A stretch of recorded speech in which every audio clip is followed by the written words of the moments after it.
صور انا استفيد وبعتها يعمل ايه؟ هي الناس جرالها ايه بجد؟ واحنا رايحين على فين؟ انا واحد من الناس بدأت اخاف من اللي انا بشوفه. احنا رايحين على فين؟ الاموات ما سلموش من الشر.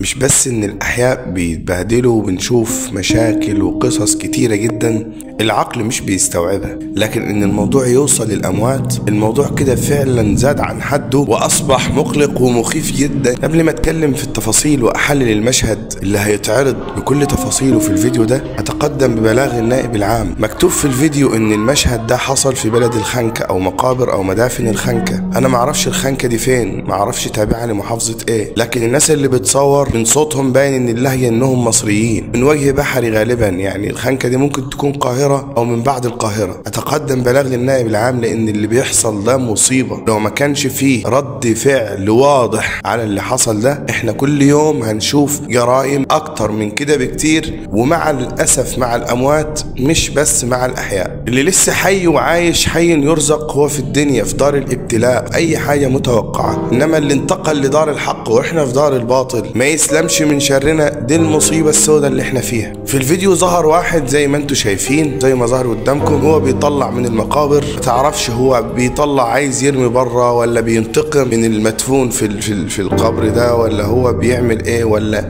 هو شارب شابه ولا شارب حشيش، ولا ايه اللي مخليه فاقد للاهلية، فاقد للوعي والادراك وهو بيعمل كده. لان فعلا مهما كان الجبروت بتاعنا ما يوصلش بينا ان احنا نعمل اللي احنا شايفينه ده. المقابر ليها هيبتها، حتى لما احنا بنعدي او بندخل جوه المقابر ليها هيبتها وقلوبنا بتتهز. الآية في القرآن تقول ألهاكم التكاثر حتى زرتم المقابر.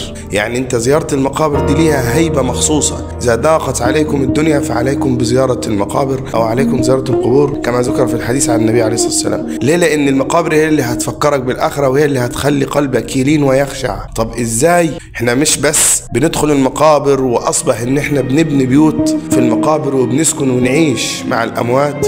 اللي حاصل في الفيديو ده لا يتخيله العقل، ما يحصلش من بني آدم زينا أبدا. إذا ده فاقد الوعي والأهلية. أنا مش شايف إلا كده. تعليقي مش بس عليه هو، نقدي الأكبر مش بس عليه هو. وأنا عايز أتكلم في النقطة دي بكل وضوح، لأن الموضوع ده أنا شخصيا استأت منه. إن كل موقف بيحصل كارثي. يعني ممكن واحد هيموت واحدة أو واحد هيقتل واحدة، وحصل وشفنا المشاهد دي والناس بتصور وبتتفرج. الموضوع ده بيتعبني نفسيا. أنت بتتفرج إزاي وبتشوف مشهد زي ده وأنت المفروض مدرك وعاقل؟ هو فاقد للوعي والأهلية، شارب حشيش، شارب شابه، ايا كان وضعه عامل ازاي. انت اللي بتتفرج، اللي مش عاجبك المنظر، اللي بيصور. وكمان في اتنين هيظهروا في الفيديو اهو زي ما ظهر قدامكم.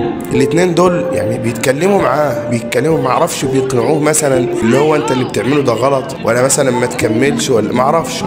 يعني الموضوع غير مفهوم. بس فعلا يا جماعة النقطة دي انا عايز اتكلم فيها وعايز الناس تفهمها كويس جدا. احنا ازاي نفضل نصور وما نمنعش مصيبة بتحصل قدامنا؟ ازاي حد يكون بيتقتل او حد مدفون في مقبرته بيتهان والحرمة بتاعته بتتهان وبيتكشف سترة الميت؟ دي يعني جريمة بشعة. المفروض احنا نتستر على الميت. اللي بينزل يدفن حد في مقبرة ويكون فيها حد متوفي قبل اللي بيدفنه ده، لازم في كرامة وفي تأدب وفي هيبة للمكان. ولما يدخل على الميت ده يلقي السلام اولا، وكمان يقرأ له الفاتحة، وبعد كده يبدأ يدفن اللي نازل يدفنه واللي توفاه الله هيدفن جنب الميت اللي موجود في المقبرة. في حرمة للميت. إذا شاف منظر ايا كان المنظر يدل على إنه هو في نعيم أو يدل على إنه هو في عذاب، أعزنا الله وحمانا الله وإياكم، ما ينفعش إن هو يتكلم ولا يحكي بيه، لأن فرض عليه إن هو يستر الميت ده. لأن الميت غير مالك للتصرف، ما يملكش التصرف لأنه انتقل إلى دار الحق وإحنا في دار الباطل. ما بالك اللي رايح يطلع ويفعفع بالطريقة؟ أنت بتعمل إيه وليه؟ إيه الأهم؟ الناس اللي بتتفرج دي بتتفرج ليه؟ إحنا في كل مشهد إما ناس بتصور أو ناس واقفة بتتفرج أو ناس في البلكونات. أنتوا بتعملوا إيه وبتعدوا المشاهد دي إزاي؟ صور ووثق الواقع ماشي، بس حد منكم ينزل ويجيب الراجل ده من قفاه. ده انت لو ضربته محدش هيلوم عليك ولا هتتحاسب. انت بتعمل ايه؟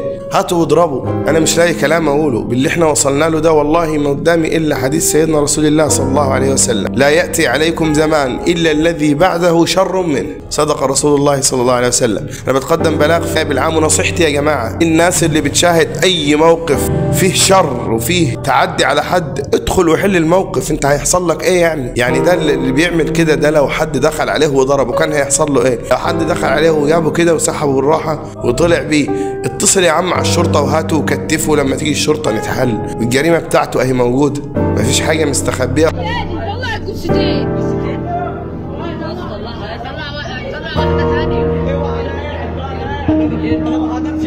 انا الموضوع ده تعبني، الموضوع ده بجد يا جماعه تعبني نفسيا. انا مش عايز افرق ما بين الناس واتكلم في ان في وجه بحري ووجه قبلي واتكلم عن صعايده او مش صعايده. احنا كلنا في الاول وفي الاخر اخوات. انا بتكلم معاكم بكل امانه والله، احنا كلنا في الاول وفي الاخر اخوات. بس ما يعني انا في الصعيد ما بنسمحش ان احنا موقف زي ده ما بنعرفش نسكت عليه. معلش لو كلامي عنيف شويه، بس فعلا يعني دي بطبيعتنا كده.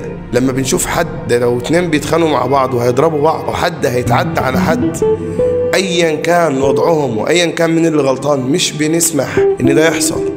بندخل، وحتى لو احنا هننال من الشر ده بندخل.